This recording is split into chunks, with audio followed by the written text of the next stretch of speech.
वक्रतुंड महाकाय सूर्यकोटि समप्रभ निर्विघ्नं कुरु मे देव सर्वकार्येषु सर्वदा।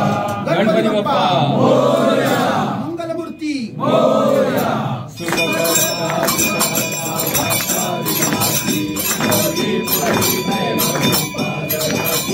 सर्वांगे सुंदर विजयनुराजी पंचे धरले माळ मुक्ता बळाची जय देव जय देव जय मंगलमूर्ती मंगलमूर्ती दर्शन मात्रे मान कामनापूर्ती जय देव जय देव नागरिक पराधीन गौरी तुम्हारा वंदनाची होती तुम मुझके करा हीरे गणित मुकुट शोभे शोभरा तुमचे पूरे करनी गाया जय देव जय देव जय मंगलमूर्ति होती मंगलमूर्ति दर्शन मात्रे मान कामनापूर्ति जय देव जय देव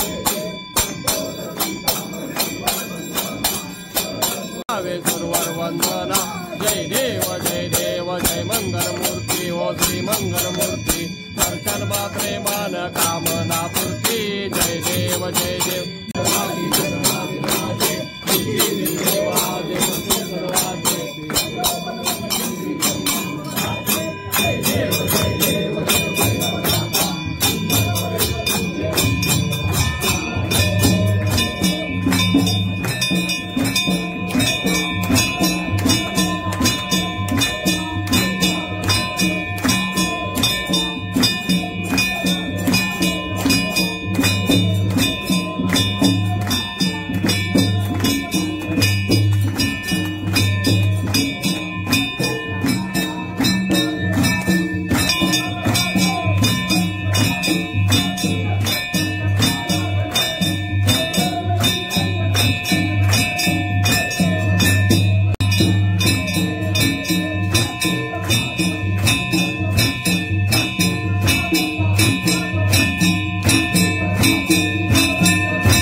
नमो वै वैशौनाय कुर्महे समे कामान् काम कामाय कामेश्वरो वैशौनो तथा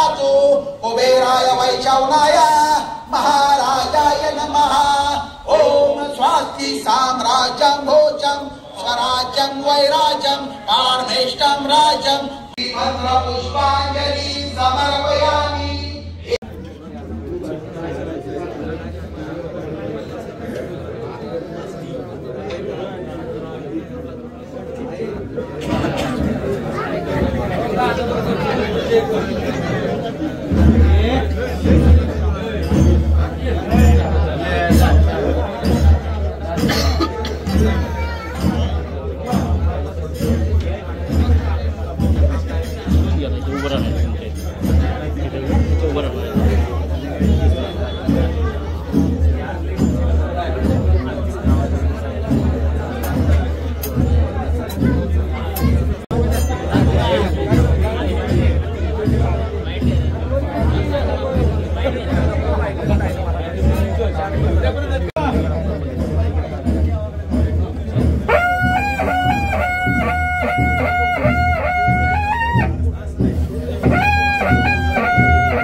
जय देव दत्तयुनी या उभा टाकला सद्भावे साष्टांग प्रणिपात केला प्रसन्न होऊन आशीर्वाद दिला जन्मा मरणाचा फेरा चुकविला जय देव जय श्री गुरुदत्ता ओ स्वामी अवधूता आरती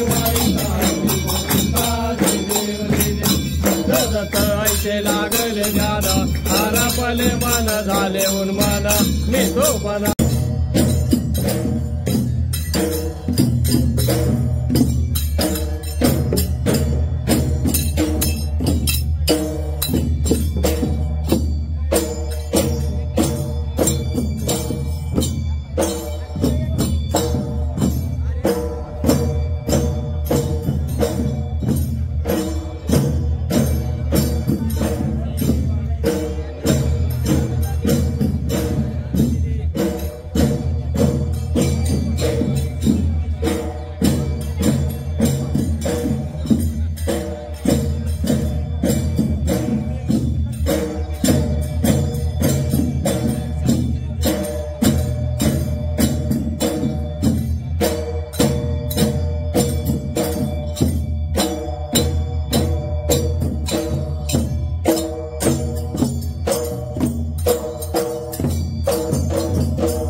ही आमची परंपरा 300 ते 350 वर्षापूर्वीची परंपरा आहे. परंपरा म्हणण्यापेक्षा असं की आमच्या वडवडिलांनी सुद्धा असंच सांगितलंय की आम्हालाही आठवत नाही ही परंपरा कधी चालू आहे. हे नवरात्र उत्सव इतकं सुंदर आणि देखणं आहे की ही परंपरा कुठेही अशा प्रकारे चालत नाही.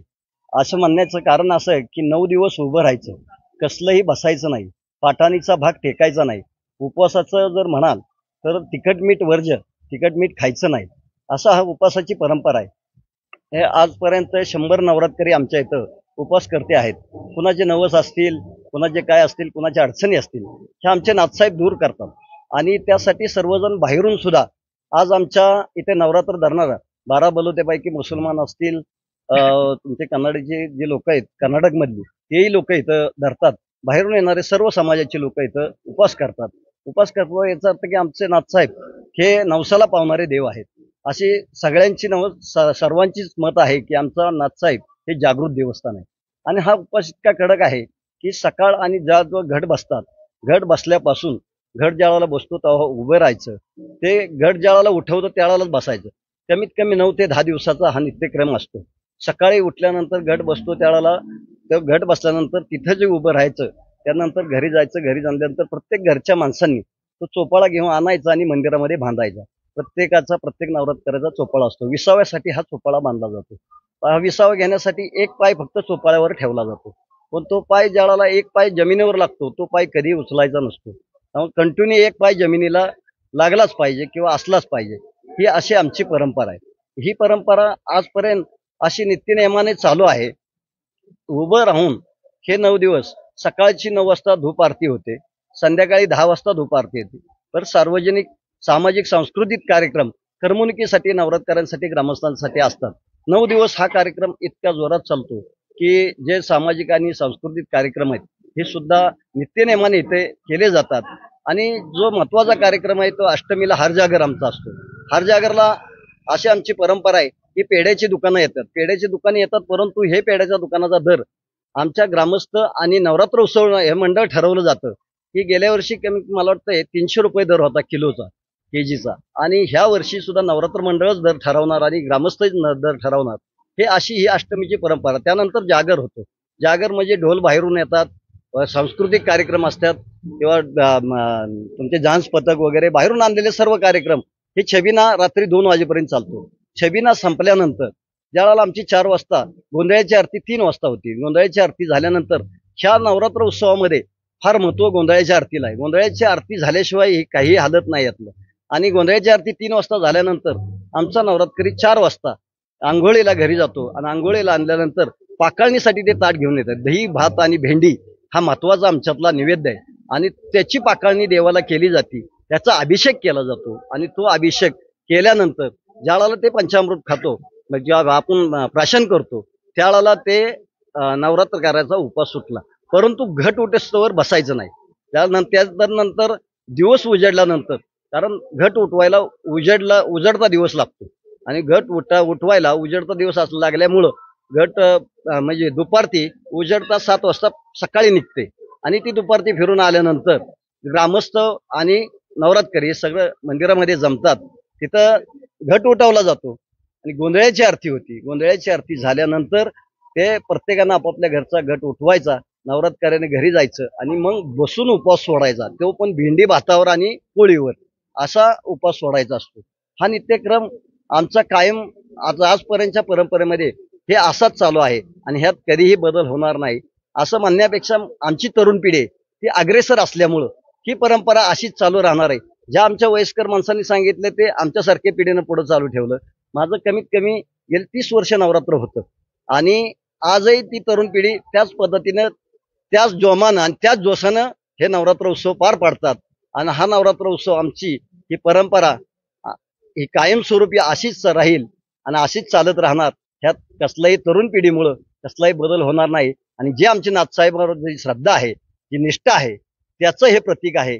आणि आमच्या नाथसाहेबांच्यामुळं आमच्या ग्रामस्थांची अशी सर्वांची इच्छा आहे की आमच्या प्रपंचामध्ये आमच्यामध्ये कसलाही उणीव भासत नाही. त्यामुळे आमच्या नाथसाहेब पाठीशी असल्यामुळं आम्ही कसलीही त्याच्यात हलगर्जीपणा न करता देवाची उपासना असो, त्यानंतर आमचा दुसरा यात्रेचा जो सण असतो त्यातही बगाड आमचं मोठं असतं.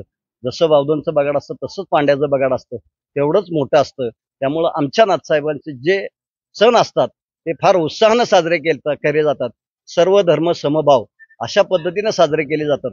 एक निष्ठा, एक गाव आणि कुठल्याही पद्धतीत ज्यावेळेला देवाचा कार्यक्रम असतो त्यात कुठलाही विघ्न संतुष्टपणा किंवा कुठलाही सर्व ग्रामस्थ एकजुटीनं झटून सर्व कार्यक्रम पार पाडतात.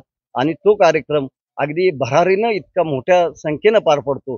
नवरात्र असेल किंवा यात्रा असेल, बगाडाचा कार्यक्रम असेल, तो सुद्धा छोटा गावाच्या मानानं हा मोठा बगाड आमचं, त्यामुळे आम्ही फार मोठा त्याचा उत्सव साजरा करतो.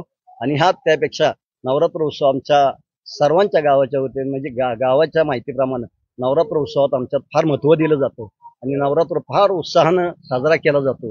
ही परंपरा आमची अशीच कायमस्वरूपी चालू राहणार. धन्यवाद. माझे नाव राजेंद्र शंकरराव यादव. प्रथमतः मी LS मराठी चॅनलचं मी स्वागत करतो. मला आलेला अनुभव, मी 1981 साली 10वीला असताना मी वाईवरून क्लासमधून येताना 10वीच्या क्लासला होता आणि आज हर जागर असताना असंच हा टाईम होता. माझ्या पोटात दुखायला लागलं. पोटात दुखायला लागल्यानंतर मी डॉक्टरांच्याकडे जायच्या ऐवजी पहिलं म्हटलं देवळात जाऊन येऊ, देवाला बोलूया की बाबा आपल्या पोटात राहू दे वगैरे, काय नाही का दवाखान्यात जायचं. मी तिथं नवस केला, माझ्या पोटात राहिलं पाहिजे बाबा.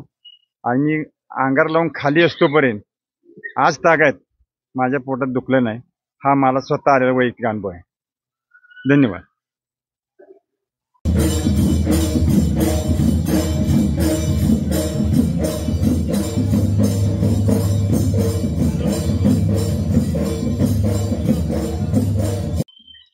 नमस्कार, मी नानासाहेब रघुनाथ कदम, राहणार पांडे, तालुका वाई, जिल्हा सातारा.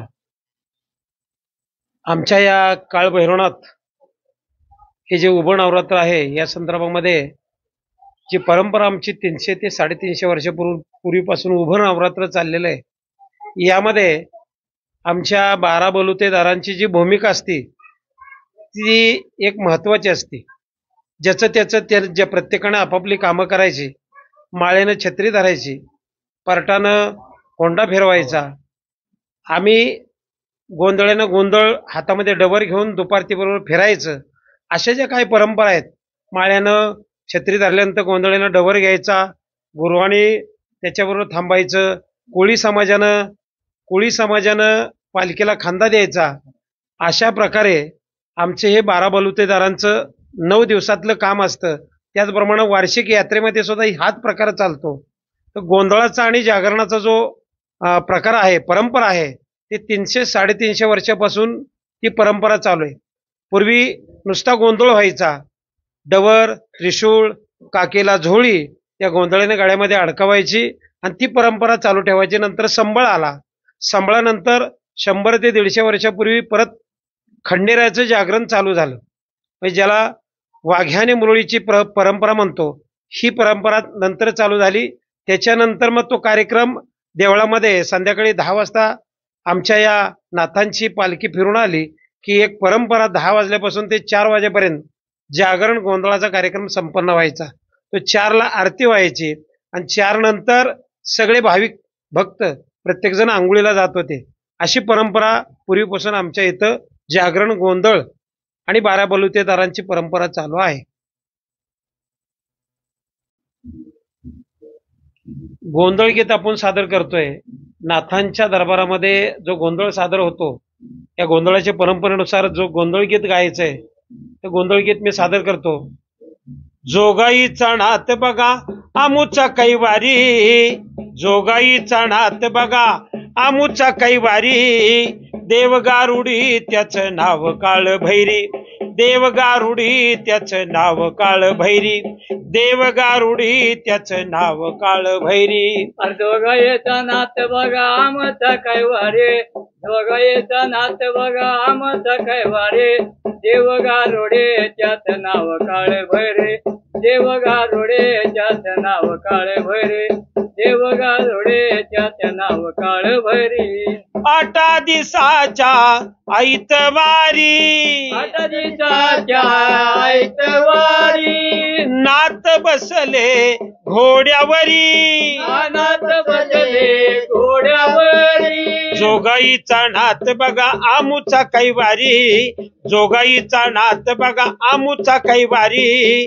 देवगारुडी त्याचं नाव काळ भैरी, देवगारुडी त्याचं नाव भैरोबाच्या नावानं.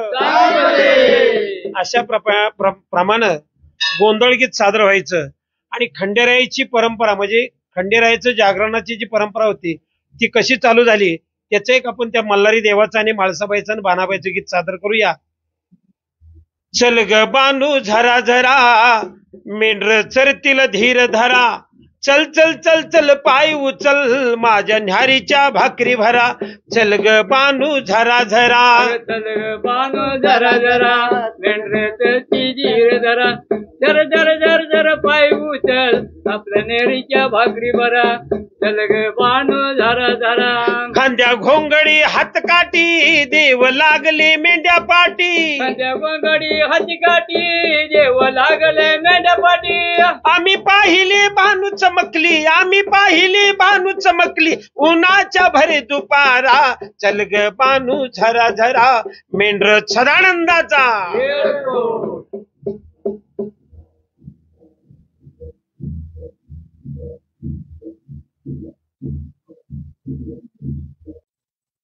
नमस्कार, मी पांडे गावचा भैरवनाथ मंदिराचा पुजारी. तुम्हाला भैरवनाथाबद्दलची माहिती सांगतो. हे काळ भैरवनाथ जोगेश्वरी हे जागृत स्थान आहे. इथं जो आपण नवस बोलतो ते पूर्णपणे पूर्ण होतो. हे नवरत्न नवसाचे धरले जातात. 100 नवरात्रकरी असतात. आणि इथं आमच्या इथं हे घटस्थापना प्रतिपदेला केली जाते. गावातून धान्य गोळा केले जाते आणि ते धान्य असे गटापाशी घातलं जातं. आणि ते 9 दिवसात शेवटच्या दिवशी हरजागरा दिवशी त्याचं ते भविष्य सांगितलं जातं. कोणत्या बाजूला पूर्वेला कसं उगवले, पश्चिमेला कसं उगवले, दक्षिणेला कसं उगवले आणि उत्तरेला कसं उगवले, तिथं आमच्या गावाचा सगळी माहिती या घाटापासून कळली जाते. त्यामुळे सगळ्या गावातल्या लोकांची श्रद्धा, नाथसाहेबांनी आपल्या गावातल्या शिवारात कसं पीक येईल असं इथं देवाच्या दारात कळलं जातं. आणि जे आपण नवस बोलतो देवाला, ते नवस आपला 5 वर्षाचा असला तर 5 वर्षात पूर्ण होतो. काही त्यात त्यांना फळ चांगलं मिळतं. इतकं हे जागृत स्थान आहे. आणि सर्व तरुण पिढी हे अगदी देवाची मनोभावे भक्तिभावे सेवा करतात. 9 दिवस उपासना करतात. 2 टाईम छबिना असतो, आरती असते, मध्ये आधी विविध कार्यक्रम असतात, लहान मुलांचे कार्यक्रम असतात, आणखीन भजन असतं, कीर्तन असतं. देवाचे सगळे कार्यक्रम साजरे केले जातात ह्या 9 दिवसात. हे जे घटस्थापना केली त्याची तुम्ही थोडी माहिती सांगाल का? आत्ताचा अंदाज काय सांगाल तुम्ही? आत्ताचा अंदाज बघा, आमच्याकडं पूर्व बाजूला चांगलं पीक येणार आहे. त्या पूर्व बाजूला पीक चांगले येणार आहे. पूर्व बाजूला चांगलं पीक येणार आहे. पश्चिम बाजूला थोडं नरम पीक येणार आहे. या घटस्थापनेची म्हणजे भविष्य आहे आमच्या नाथसाहेबाच्या दारातलं. पश्चिम बाजूला थोडंसं नरम येणार आहे. दक्षिण बाजूला थोडं नरम येणार आहे. आणि इकडं उत्तर बाजूला चांगले येणार आहे.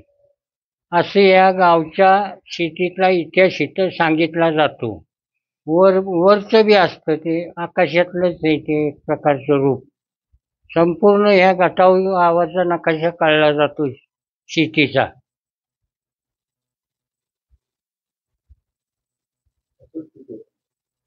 असंच ह्या पद्धतीवर देवळात जसं असतं पीक, त्या पद्धतीवर शेतात पीक येतं. हे नाथसाहेबांचा आशीर्वाद आहे. नाथसाहेब सांगतात की असं ह्या शिवारात असं पीक येणार, एवढे हे जागृत स्थान आहे. नमस्कार. आमच्या गटाचा इतिहास, अख्ख्या गावाच्या शेतीची माहिती सांगतो. तर ते पीक कसं येईल ते सांगतो तुम्हाला. पूर्वेला पीक चांगले येणार आहे, पूर्वेला पीक चांगले येणार आहे. दक्षिणेला पीक नरम येणार आहे. पश्चिमेला पीक नरम येणार आहे. आणि उत्तरेला पीक चांगले येणार आहे. असं ह्या गटाची माहिती तुम्हाला पिकाची आता आमच्या गावातल्या सांगतो. असं हे एवढं इथं भविष्य केलं जातं. याच्यामध्ये कोणते कोणते धान्य? ह्याच्यामध्ये ज्वारी, गहू, हरभरा, करडी, तीळ असे 5 धान्य. ज्वारी, गहू, हरभरा, तीळ, करडी असे 5 धान्य असतात. मिक्स धान्य असतं आणि ते 5 पिकं आता पुढच्या पेरणीला होणार असतात.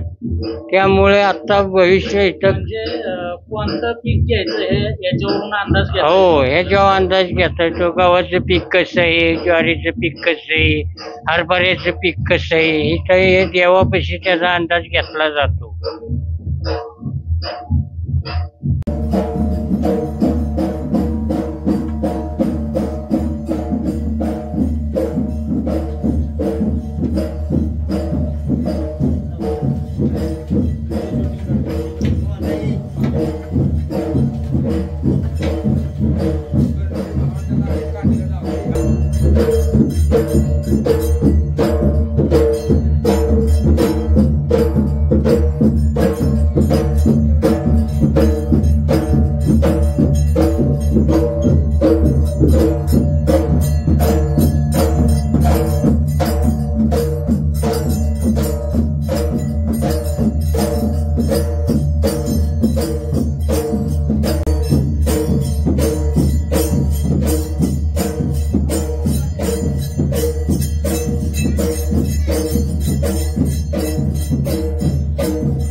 सीमा ओलांडण्याचा कार्यक्रम आपण तेवढ्यासाठी ठेवतो.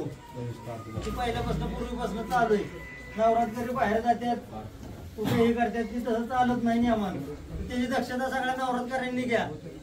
आणि आता येणाऱ्या दसऱ्यासाठी सर्व नवरात्रकरांना दसऱ्याच्या हार्दिक शुभेच्छा.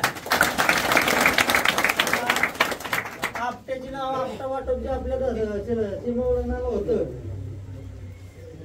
त्याची यादी काढलेली. ती नावं नुसती महिला नावं नकोत. जसं होतं 4-2 जण पालखीबरोबर जेवायची बनके, आपल्याला अर्धा 2 तास वेळ दिला तर काही प्रॉब्लेम नाही. आज तुमचं नाव येतं करायला 2 किलो सेपरेट आपली लाईन असणार आहे. पण ते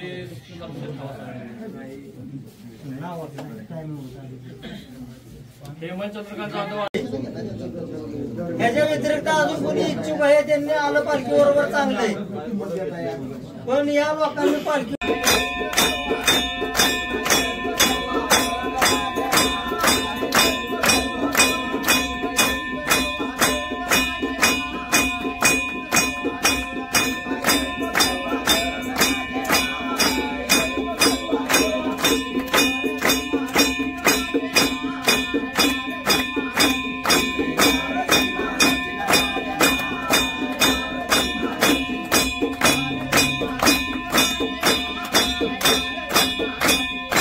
आमच्या आजोबांच्या वडिलांच्या ह्याच्यापासून हा उपवास चालू आहे. परंपरा आहे की घरात ही काठी एक उभी राहावी.